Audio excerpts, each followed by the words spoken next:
এখন আমাদের মাঝে একজন আছেন, তার জন্য তোমরা সবাই দাঁড়িয়ে তালি দিয়ে আবার বসে পড়লো। ওনার নাম আক্তার হোসেন। তালি দাও। এখন আমার কথা। উনি আমাদের ছোটবেলা থেকেই আমার প্রিয় লেখক। আমি খুব ছোটবেলায় যখন 6-এ পড়ি, তোমাদের মধ্যে কেউ আছো 6-এ পড়ো? আচ্ছা, তোমাদের মধ্যে কে কে 6-এ পড়েছিলে কোনো একদিন? হাত তোলো তো দেখি। অনেকেই 6-এ পড়েছে, ঠিক আছে।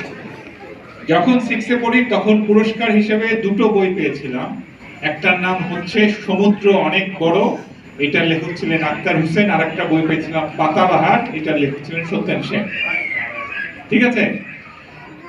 সেই সমুদ্র অনেক বড় বইয়ে আমি একটা গল্প পড়েছিলাম, এটা আমাকে দাঁড়িয়ে সামনে করতে হবে, তোমাদের পিছনে আসলে নাই তো ঠান্ডা।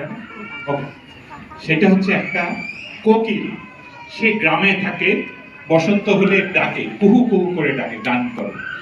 তার শখ হলো সে ঢাকা শহরে গিয়ে চাকরি করবে। তারপরে কোকিলটা উড়ে উড়ে উড়ে উড়ে ঢাকা শহরে এলো, এসে একটা অফিসে গিয়ে বললো আমাকে চাকরি দেন। বলে দিলাম। কি করতে হবে? বলছে প্রতিদিন সকাল 9টায় আসবা, 5টায় যাবা, সপ্তাহে একদিন ছুটি, তুমি সিঁড়ি দিয়ে উড়ে উড়ে 5তলায় যাবা, আবার উড়ে উড়ে 5তলা থেকে নামবা।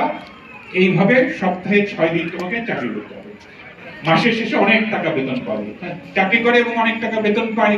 কোকিলের খাওয়ার আর কোনো চিন্তা নাই, পয়সা দিলেই খাওয়া এসে যায়। খুব সুখে ছিল।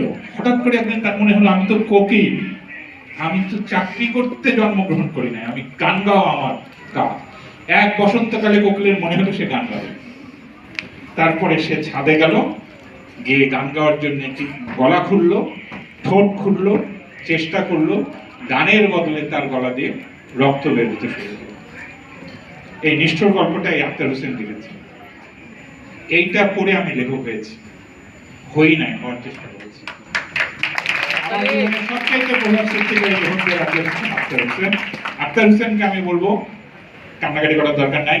হারে খবরটা কি উড়ো, এই ছড়াটা ওনার লেখা, আমাদের পাঠ্য বইয়ে ছিল, তোমাদের মনে হয় ছিল না। এটা উনি পড়ে শোনাবেন।